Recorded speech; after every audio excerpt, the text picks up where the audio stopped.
ओ प्यारी गौरा के घर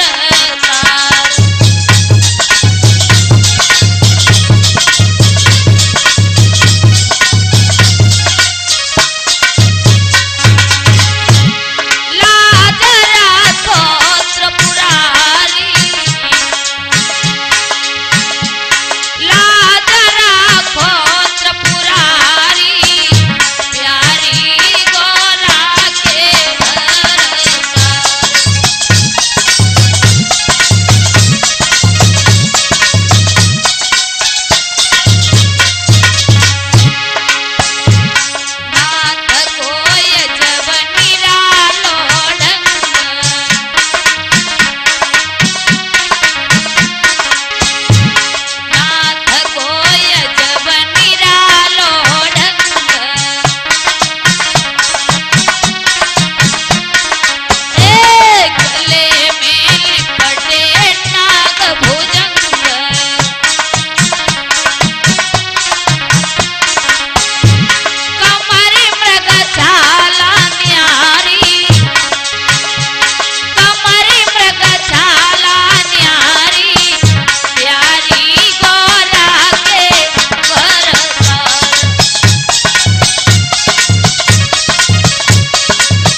आदरणीय समस्त श्रोता बंधु, आज हम आप लोगों के समक्ष बालाजी रिकॉर्डिंग स्टूडियो राजा का रामपुर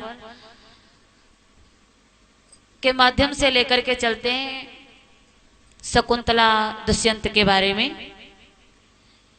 सबसे पहले हम आपको ये बताएं, ये जो शकुंतला थी ये कौन थी? विश्वामित्र की पुत्री थी शकुंतला और इसकी मां का नाम मेनका था। मेनका शकुंतला को जन्म देने के बाद ही और चली गई थी। और उसके बाद महाराज कण्व ऋषि जो थे वो शकुंतला का पालन पोषण करने लगी। धीरे धीरे शकुंतला बड़ी होने लगी है। तो आ जाइए देखते हैं बालाजी कैसेट के माध्यम से शास्त्री उपमा जी के द्वारा महाराज दुष्यंत के जीवन के बारे में। शकुंतला जब बड़ी होने लगी है तो हस्तिनापुर के राजा जो दुष्यंत थे एक बार चले हैं शिकार खेलने के लिए। चलो ए बलकारी वो करके घोड़ा की सवारी, चलो ए बलकारी करके घोड़ा की सवारी।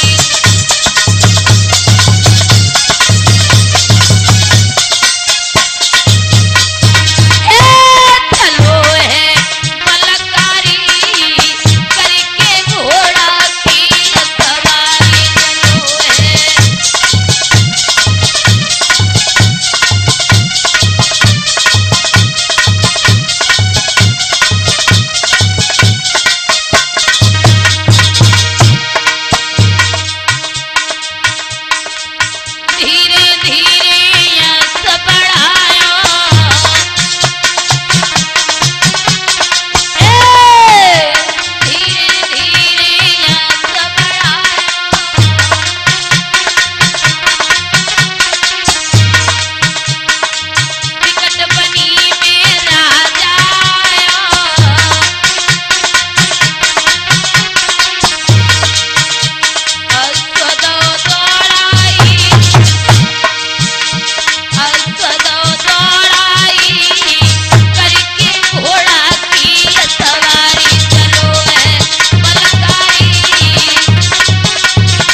चले हैं महाराज दुष्यंत शिकार खेलने के लिए।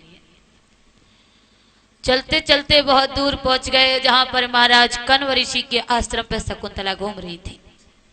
और धीरे धीरे शकुंतला जो है वो शादी के योग्य हुई है।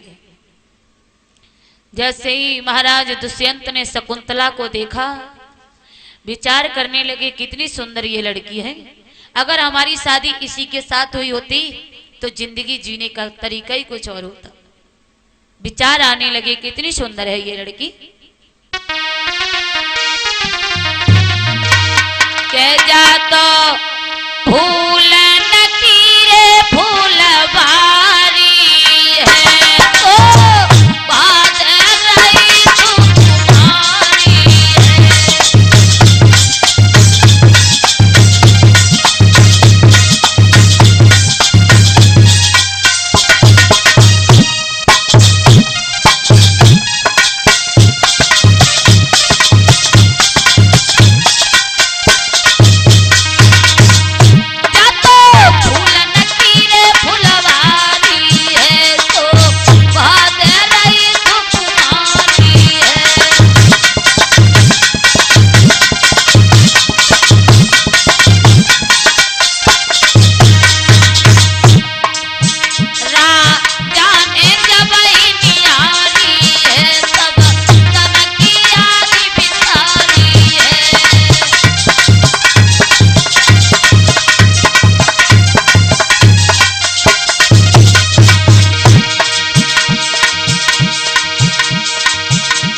दुष्यंत ने शकुंतला को देखा, कितनी सुंदर है ये लड़की।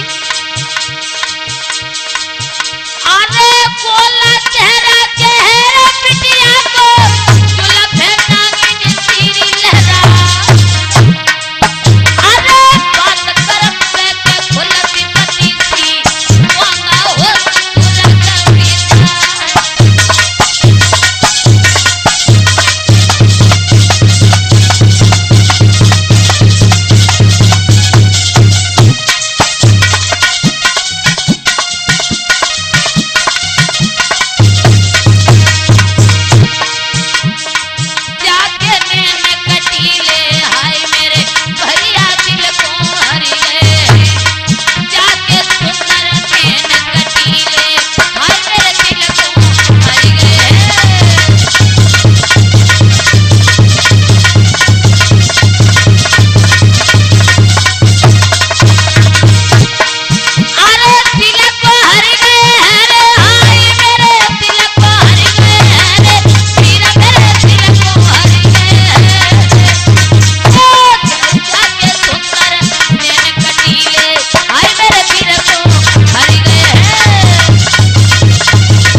जैसे ही महाराज दुष्यंत ने देखा कितनी सुंदर है ये लड़की, अगर मेरी शादी इसी के साथ हुई होती तो जिंदगी जीने का तरीका ही कुछ और होता।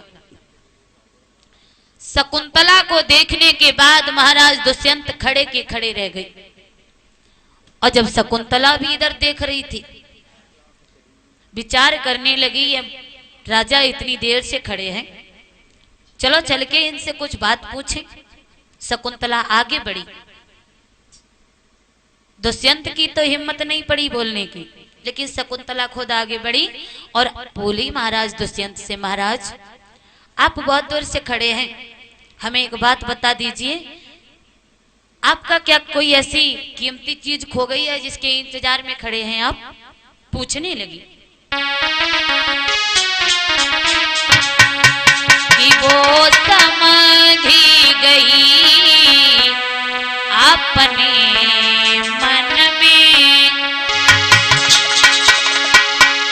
ओ झट